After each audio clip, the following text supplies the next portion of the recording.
نحمده ونصلي على رسوله الكريم أما بعد فأعوذ بالله من الشيطان الرجيم بسم الله الرحمن الرحيم واعتصموا بحبل الله جميعا ولا تفرقوا وقال رسول الله صلى الله عليه وسلم المسلم مرآة المسلم أو كما قال النبي عليه السلام।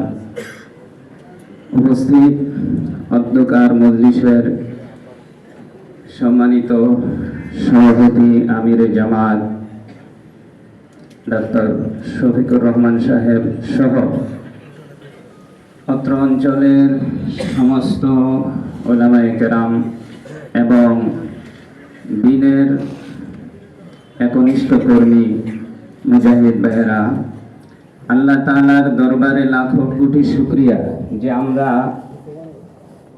ঐক্যের জন্য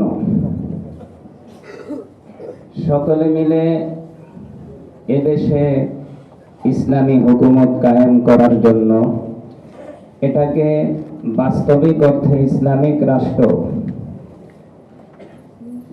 করার জন্য আমরা সকলে যে একত্রিত হতে পেরেছি, এজন্য আল্লাহর দরবারে অশেষ শুকরিয়া, আলহামদুলিল্লাহ।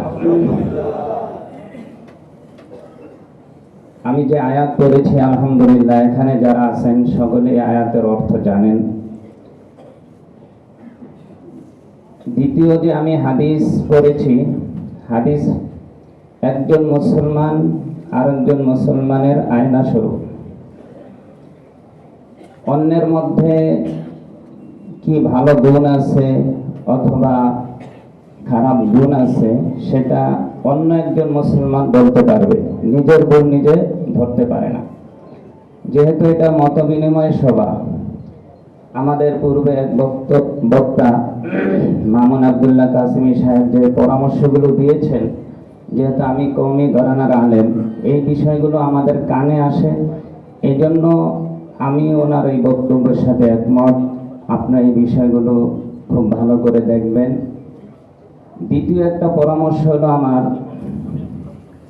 আমরা এটাও শুনি, যদি আমাদের একজন বড় উনি বলে গেছেন যে এই জিনিসটা ওনাদের মধ্যে নাই, কিন্তু আমরা শুনি, সেটা হলো যে কোনো প্রতিষ্ঠান যেটা জামায়াতে ইসলামী ভাইদের দ্বারা নিয়ন্ত্রিত, ওই প্রতিষ্ঠানে শুধু ওনাদের লোকদেরকেই ওনারা নিয়োগ দেন বা চাকরি দেন বা কাজ দেন। অন্য যারা আছে তাদেরকে সুযোগ দেওয়া হয় না, বা কেউ থাকলে সেখান থেকে বের করে দেওয়া হয়। এই রকম কথা আমাদের কানে আসে, কিন্তু আমরা তো আসলে যেহেতু মাদ্রাসায় পড়তেছি, মাদ্রাসায় আমরা শিক্ষকতা করি, ইমামতি করি, কিন্তু এই কথাটা আসে। তো এখন কথা হলো আওয়ামী লীগ যেরকম তারা তাদের সব সেক্টরে তারা দলীয়করণ করার কারণে একটা দেশ জাতিকে ধ্বংস করে দেওয়ার প্রায় উপক্রম হয়ে পড়েছিল। এই দোষটা তাদের। এখন এই রকম দোষ যেন আমাদের উপরে না আসে, বা আমরা যেন এই সমস্ত কোনো পদক্ষেপ না নেই, অথবা কোথাও যদি এরকম থাকে তাহলে সেটা যেন জামায়াতে ইসলামের নেতৃবৃন্দরা এটা একটু লক্ষ্য রাখেন যে না, এরকম না, এখানে যার যোগ্যতা আছে যোগ্যতার ভিত্তিতে যে কোনো প্রতিষ্ঠানে তাকে আমরা অন্তর্ভুক্ত করব, চাকরি দেব, সুযোগ দেব। এইরকম একটা নীতি যদি আলহামদুলিল্লাহ আমাদের থাকে, তাহলেও আমাদের প্রতি মানুষের আরো ভালো চিন্তা চেতনা বা ধারণা জন্মাবে।